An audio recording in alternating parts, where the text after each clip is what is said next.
नमस्कार, आप देख रहे हैं डीडी न्यूज। मैं हूं आंचल गुलाटी गुंबल और आइए अब सीधे रुख कर लेते हैं सुर्खियों की तरफ। 7 मई को होने वाले तीसरे चरण के मतदान के लिए धुआंधार प्रचार जारी। प्रधानमंत्री महाराष्ट्र के कोल्हापुर और गोवा के वास्को शहर में करेंगे जनसभा। वहीं अमित शाह गुजरात में संभालेंगे कमान।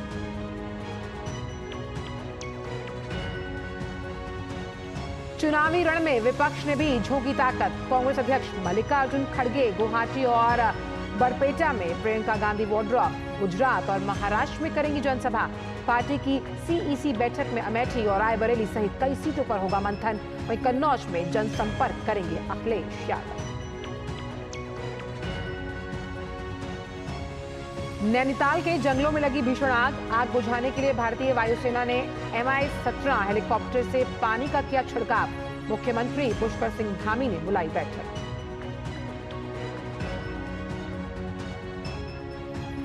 और खेल की खबरों में, इंडियन प्रीमियर लीग के पहले मैच में दिल्ली कैपिटल्स की मुंबई इंडियंस के साथ होगी भिड़ंत। वहीं दूसरे मैच में लखनऊ सुपर जायंट्स का राजस्थान रॉयल्स के साथ सामना।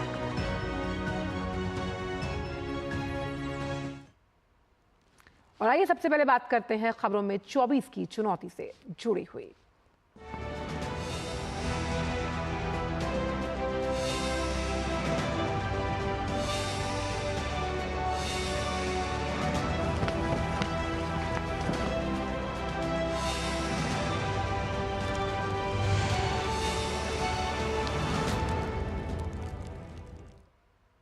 तो लोकसभा चुनाव में 2 चरण के शांतिपूर्वक मतदान के बाद 190 सीटों पर उम्मीदवारों के भाग्य का जो फैसला है वो ईवीएम में कैद हो गया।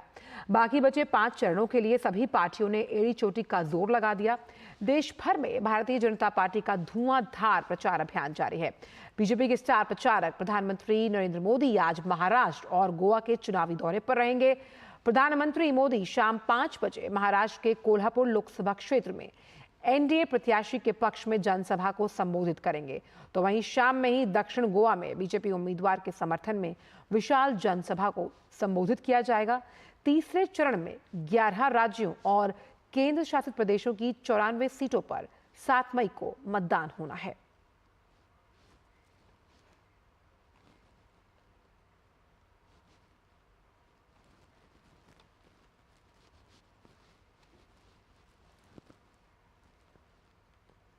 बीजेपी नेताओं का धुआंधार प्रचार जारी है। पार्टी के वरिष्ठ नेता और केंद्रीय गृह मंत्री अमित शाह आज गुजरात के चुनावी दौरे पर रहेंगे। अमित शाह राज्य में 3 जनसभा और एक रोड शो करने वाले हैं। सुबह 10:30 बजे वे पोरबंदर में एक जनसभा को संबोधित करेंगे। इसके बाद दोपहर 1:30 बजे भरूच और फिर 3 बजे पंचमहल लोकसभा क्षेत्र में जनसभा को संबोधित करने का कार्यक्रम है। केंद्रीय मंत्री शाम 4:30 बजे वडोदरा में एक रोड शो में भी शामिल होंगे। लोकसभा चुनाव में कांग्रेस भी पूरे दमखम के साथ प्रचार में जुटी हुई है। पार्टी अध्यक्ष मल्लिकार्जुन खड़गे लगातार चुनावी रैलियों को संबोधित कर रहे हैं। वे आज असम दौरे पर रहेंगे, जहां वे गुवाहाटी में दोपहर 12 बजे एक प्रेस कॉन्फ्रेंस को संबोधित करने वाले हैं। इसके बाद कांग्रेस अध्यक्ष बारपेटा में एक चुनावी सभा को भी संबोधित करेंगे। वहीं पार्टी महासचिव प्रियंका गांधी वाड्रा भी लगातार चुनावी सभाएं कर रही हैं। कांग्रेस नेता प्रियंका गांधी वाड्रा आज वलसाड जिले के धर्मपुर में चुनावी रैली को संबोधित करेंगी। इसके बाद वे महाराष्ट्र के लातूर में दोपहर 3 बजे एक जनसभा को संबोधित करेंगी।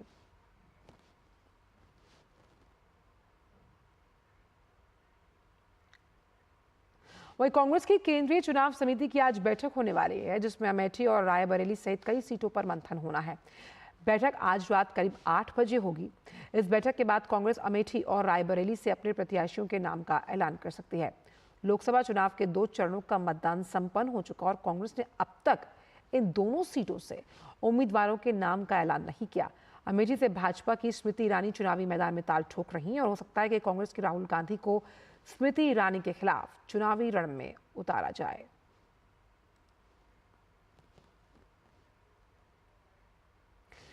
लोकसभा चुनाव के बाकी 5 चरणों के मद्देनजर सभी राजनीतिक दल पूरी ताकत के साथ चुनाव प्रचार के लिए मैदान में उतर गए। पार्टियां मतदाताओं को लुभाने के लिए कोई भी कसर बाकी नहीं छोड़ना चाहती। विपक्षी पार्टियां पूरे दमखम से चुनाव प्रचार में जुट गई हैं। समाजवादी पार्टी के अध्यक्ष अखिलेश यादव यूपी में चुनाव प्रचार करेंगे। वहीं बहुजन समाज पार्टी के नेता आकाश आनंद भी जनमत साधने के लिए जनता के बीच जाएंगे। इंडी गठबंधन के घटक दल राष्ट्रीय जनता पार्टी के नेता तेजस्वी यादव ने भी बिहार में चुनाव प्रचार तेज कर दिया। आम चुनाव के तीसरे चरण में उत्तर प्रदेश, मध्य प्रदेश, बिहार, महाराष्ट्र और कर्नाटक समेत गुजरात की सभी सीटों के लिए मतदान किए जाएंगे।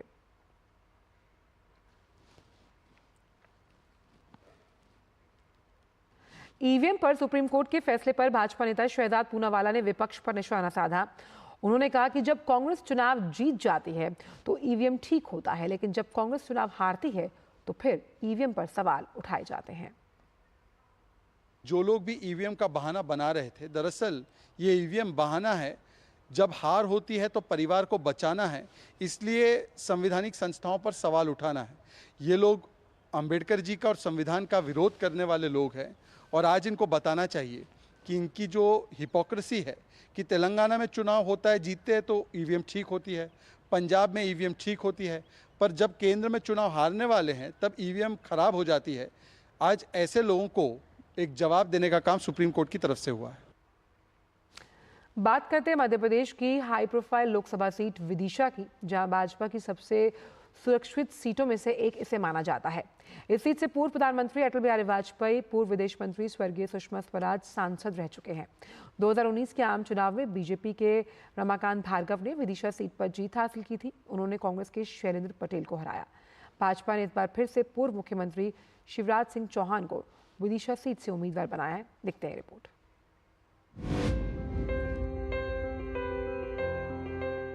विदिशा इतिहास के पन्नों में दर्ज भारत की ऐतिहासिक और अति प्राचीन नगरी है, जो हिंदू और जैन धर्म के समृद्ध केंद्र के रूप में जानी जाती है। यह मध्य प्रदेश के मध्य में स्थित है। विदिशा जिले के उत्तर में अशोकनगर जिला, पूर्व में सागर, दक्षिण में रायसेन जिला, दक्षिण पश्चिम में भोपाल और उत्तर पश्चिम में गुना जिला है। 5वीं और 6ठी शताब्दी में यह प्रमुख व्यापारिक केंद्र था। 1904 में इस क्षेत्र को भेलसा जिला बनाया गया। जब देश स्वतंत्र हुआ तो ग्वालियर राज्य की रियासत विदिशा मध्य प्रदेश में आ गई। साल 1949 में इसे एक पूर्ण जिला बनाया गया और 1956 में इस जिले का नाम बदलकर विदिशा रखा गया।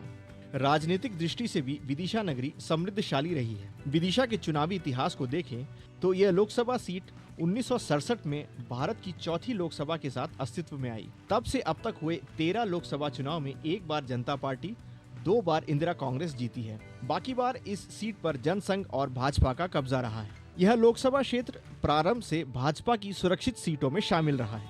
यहाँ से एक बार 1991 में भारत रत्न से सम्मानित पूर्व प्रधानमंत्री अटल बिहारी वाजपेयी चुनाव जीते। तब से यह सीट राष्ट्रीय मानचित्र पर चर्चित हो गई। इसके बाद 2 बार साल 2014 और 2019 में भारत की विदेश मंत्री रही सुषमा स्वराज भी यहाँ से सांसद रही हैं। इस लोकसभा क्षेत्र से पूर्व मुख्यमंत्री शिवराज सिंह चौहान 1991 से 2004 तक लगातार 5 बार सांसद रह चुके हैं। लोकसभा चुनाव 2024 में भारतीय जनता पार्टी ने एक बार फिर यहां से पूर्व मुख्यमंत्री शिवराज सिंह चौहान को मैदान में उतारा है। वहीं कांग्रेस की तरफ से प्रताप भानु शर्मा को उम्मीदवार बनाया है। सबका साथ, सबका विकास, सबका विश्वास और सबके प्रयास के मूल मंत्र के साथ हम विदिशा में सबके कल्याण के काम भी करेंगे, विकास भी होगा और देश को आगे बढ़ाने में भी अपना योगदान करेंगे। बदले लेने की तो कोई चुनाव होता नहीं है, जीत हार तो होती है। पहले वो जीत गए थे, हम हार गए थे। इस बार हम जीत जाएंगे, वो हार सकते हैं। और ये जीतने की लड़ाई है, इसको बदले की भावना से नहीं लड़ना चाहिए, मित्रता की भावना से ही ये चुनाव होना चाहिए। उनने बहुत सेवा कर ली, अब उनको हिसाब देने का समय है। मध्य प्रदेश की high profile Vidisha Lok Sabha seat क्रमांक 18 विदिशा रायसेन संसदीय क्षेत्र में विदिशा, रायसेन, सीहोर और देवास जिले को मिलाकर 8 विधानसभा क्षेत्र आते हैं, जिसमें विदिशा जिले की विदिशा एवं बासोदा, रायसेन जिले की सांची, सिलवानी, भोजपुर, सीहोर जिले की बुधनी एवं इच्छावर और देवास जिले की खातेगांव विधानसभा क्षेत्र शामिल हैं। विदिशा संसदीय क्षेत्र में इस बार 19,40,045 मतदाता अपने मताधिकार का प्रयोग करेंगे। मुंबई दिल्ली रेल मार्ग पर विदिशा शहर राजधानी भोपाल से महज 1 घंटे की दूरी पर है। यह संसदीय क्षेत्र कृषि प्रधान होने से एक और जहां शरबती गेहूं के लिए मशहूर है, वहीं ऐतिहासिक धरोहरों को अपने में समेटे विश्व पर्यटन में शामिल है। विदिशा से वेद प्रकाश शर्मा के साथ bureau report, DD news Bhopal.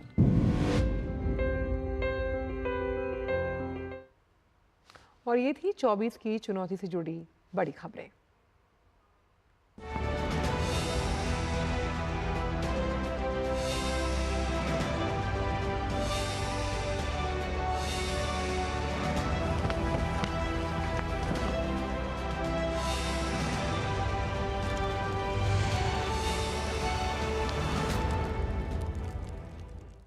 और फिलहाल वक्त एक छोटे से ब्रेक का है।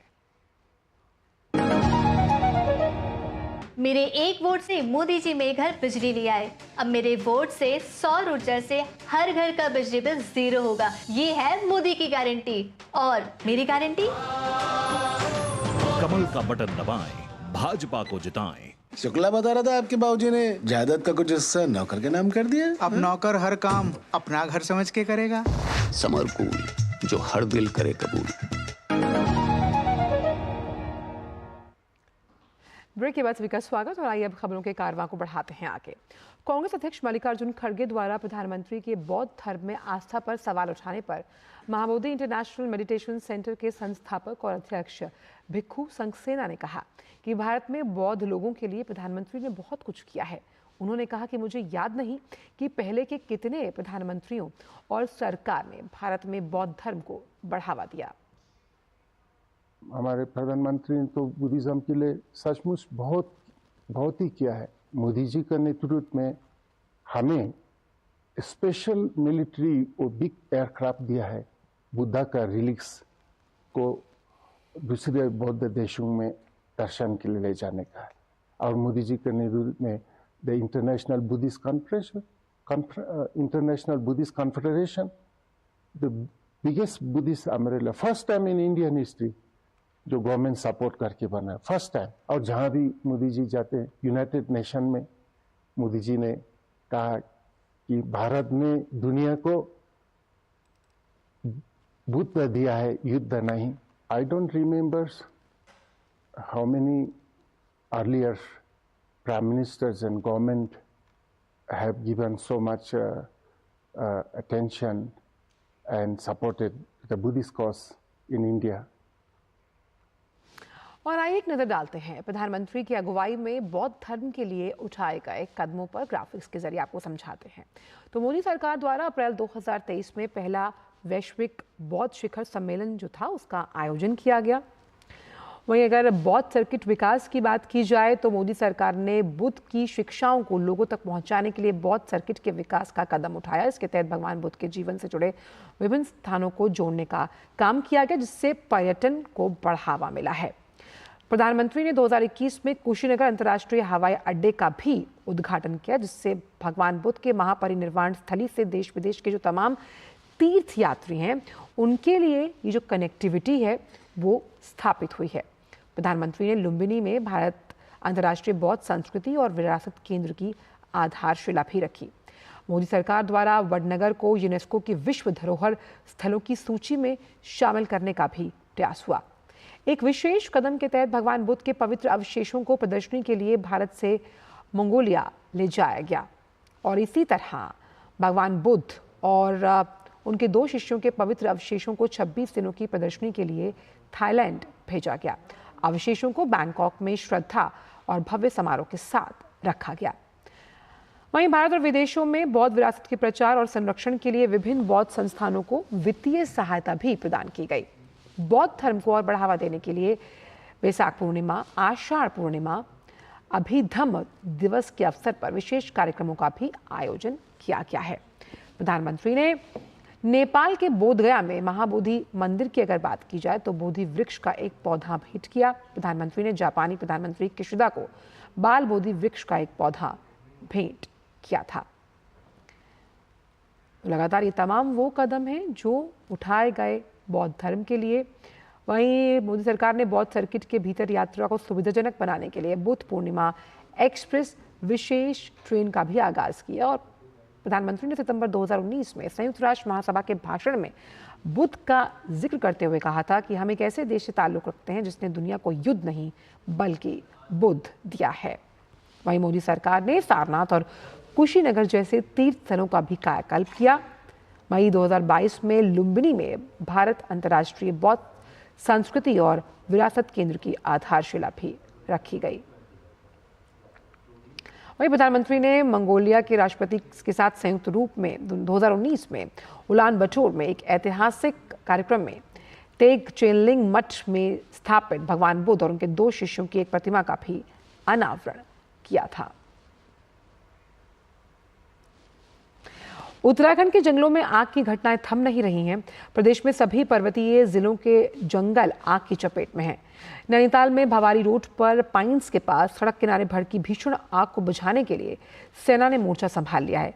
पाइन्स के ऊपर की पहाड़ी लड़िया कांटा में F4 स्टेशन है। ऐसे में आग पहाड़ी तक ना पहुंचे, इसके लिए वायुसेना के Mi-17 हेलीकॉप्टर को काम में लगाया गया। Mi-17 हेलीकॉप्टर से नैनीताल में भीमताल झील से पानी लेकर आग पर काबू पाने की कोशिशें की जा रही हैं। हेलीकॉप्टर में पानी भरने के लिए जिला प्रशासन की ओर से नैनीताल के साथ नौकुचिया ताल और भीमताल झील की अनुमति ली गई। उत्तराखंड में अब तक आग की घटनाएं जो थी वो 575 रहीं, जिसमें से 689.89 हेक्टेयर जंगल को नुकसान पहुंचा। मुख्यमंत्री पुष्कर सिंह धामी ने कहा कि राज्य में समय 4 धाम यात्रा की तैयारी के साथ जंगल की आग को रोकना महत्वपूर्ण विषय है। आग की रोकथाम के लिए वन विभाग के अलावा अन्य विभाग भी अलर्ट मोड पर हैं। और अब बात मौसम की। गर्मी के मौसम ने तल्ख तेवर दिखाने शुरू कर दिए।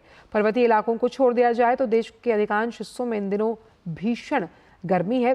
बंगाल से लेकर ओडिशा, बिहार, उत्तर प्रदेश, तेलंगाना, आंध्र प्रदेश, कर्नाटक जैसे राज्यों में लगातार बढ़ते तापमान की वजह से जीना मुश्किल है। मौसम विभाग ने गांगे, पश्चिम बंगाल और ओडिशा में भीषण गर्मी की वजह से रेड अलर्ट जारी किया। मौसम विभाग ने अगले 5 दिन के दौरान तटीय ओडिशा, पश्चिम बंगाल में गंगा के तटीय इलाकों, उप हिमालय पश्चिम बंगाल और सिक्किम, आंतरिक कर्नाटक के अलग अलग हिस्सों में भीषण लू चलने की भी आशंका जताई है।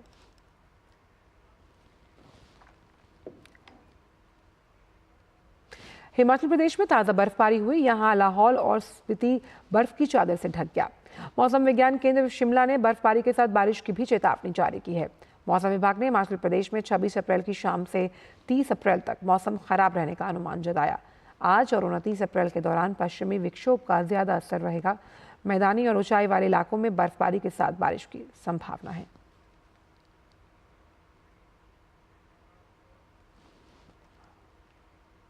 दिल्ली में शुक्रवार का दिन इस सीजन का सबसे गर्म दिन रहा। इस गर्मी में पहली बार तेज धूप के साथ अधिकतम तापमान सामान्य से 1 डिग्री ज्यादा 40.5 डिग्री सेल्सियस दर्ज किया गया। न्यूनतम तापमान सामान्य से 2 डिग्री कम 21.6 डिग्री सेल्सियस दर्ज किया गया। दिन भर की गर्मी के बाद शाम 7 बजे के बाद दिल्ली के इलाकों में हल्की बारिश और तेज हवाएं चली। वहीं मौसम विभाग का अनुमान है कि शनिवार को भी आंशिक रूप से बादल छाए रहेंगे। अधिकतम तापमान 39 और न्यूनतम तापमान 24 डिग्री सेल्सियस तक रह सकता है। हवा की गति 25 से 35 किलोमीटर प्रति घंटे तक रहने की संभावना है। हल्की बारिश भी हो सकती है। वहीं जम्मू कश्मीर के रामबन जिला में भारी भूस्खलन हुआ। रामबन गुल रोड पर रामबन से कुछ किलोमीटर दूर ककराला मोड़ परनौट क्षेत्र में भूस्खलन और जमीन धंसने के बाद कई घर क्षतिग्रस्त हुए। परनौट गांव में करीब 30 घर क्षतिग्रस्त हुए हैं। प्रशासन ने करीब 50 परिवारों को सुरक्षित स्थान पर स्थानांतरित किया। इलाके में यातायात निलंबित कर दिया गया है। कई इलाकों में बिजली आपूर्ति गुल हुई। जिला उपायुक्त बशीर उल हक चौधरी सहित प्रशासनिक अधिकारियों की टीम कल मौके पर पहुंची और स्थिति का जायजा लिया। साथ ही स्थानांतरित किए गए परिवारों को हर संभव मदद का आश्वासन भी दिया गया है।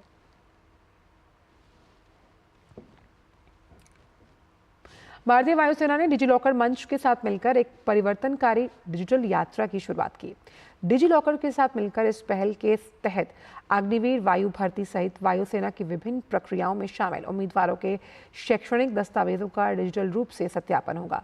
वायुसेना और इलेक्ट्रॉनिक्स और सूचना प्रौद्योगिकी मंत्रालय ने डिजिलॉकर की सुरक्षित और सुलभ दस्तावेज भंडार सेवाओं का लाभ उठाने के लिए दिल्ली में एक MOU पर हस्ताक्षर किए हैं।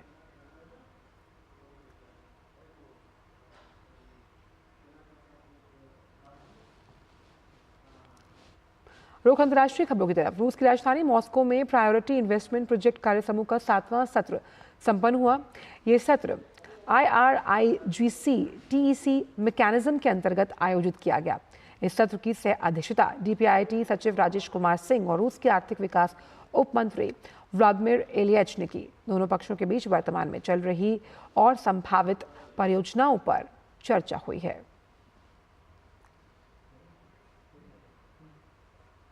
अमेरिकी विदेश मंत्री एंटनी ब्लिंकन का 3 दिवसीय चीन दौरा संपन्न हो चुका। ब्लिंकन ने कहा कि उनके देश ने आगामी अमेरिकी चुनावों को प्रभावित करने और हस्तक्षेप करने के चीनी प्रयासों के सबूत देखे, जबकि राष्ट्रपति शी जिनपिंग ने पहले ऐसा न करने की प्रतिबद्धता जताई थी। साथ ही उन्होंने कहा कि चीन को उन्नत कंप्यूटिंग चिप्स भेजने पर रोक लगाने का मकसद चीन की अर्थव्यवस्था या तकनीकी विकास को रोकना नहीं है। अमेरिकी सरकार ने 2022 से चीन को कुछ कंप्यूटिंग चिप्स के निर्यात पर रोक लगाई, जिसकी वजह से एनवीडिया, एडवांस्ड माइक्रो डिवाइसेस और इंटेल जैसी कंपनियों की बिक्री प्रभावित हुई।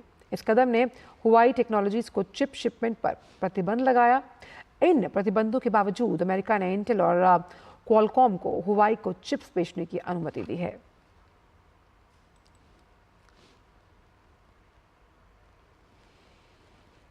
अमेरिका ने यूक्रेन को हथियार खरीदने के लिए $6 अरब का बड़ा पैकेज स्वीकृत किया।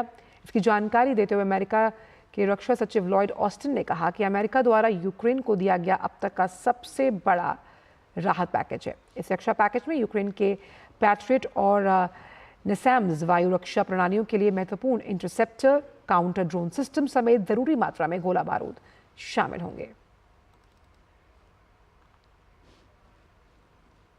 खबर ताइवान से, जहां एक बार फिर भूकंप के झटके महसूस किए गए।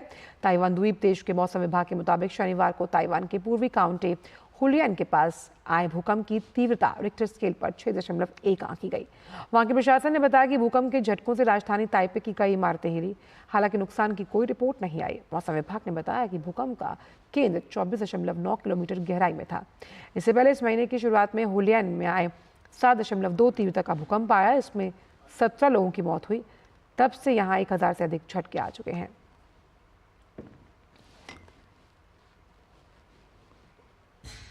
और अब बात IPL की, जहां आज होने वाले मैच में दिल्ली कैपिटल्स का सामना मुंबई इंडियंस से। दिल्ली ने अपने पिछले मैच में गुजरात को हराया था, वहीं मुंबई को राजस्थान के खिलाफ हार का सामना करना पड़ा।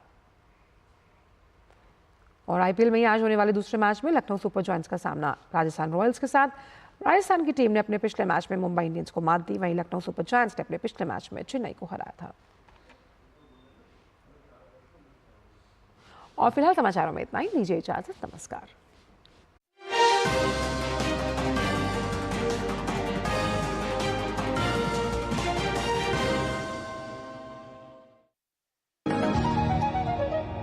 मेरे एक वोट से घर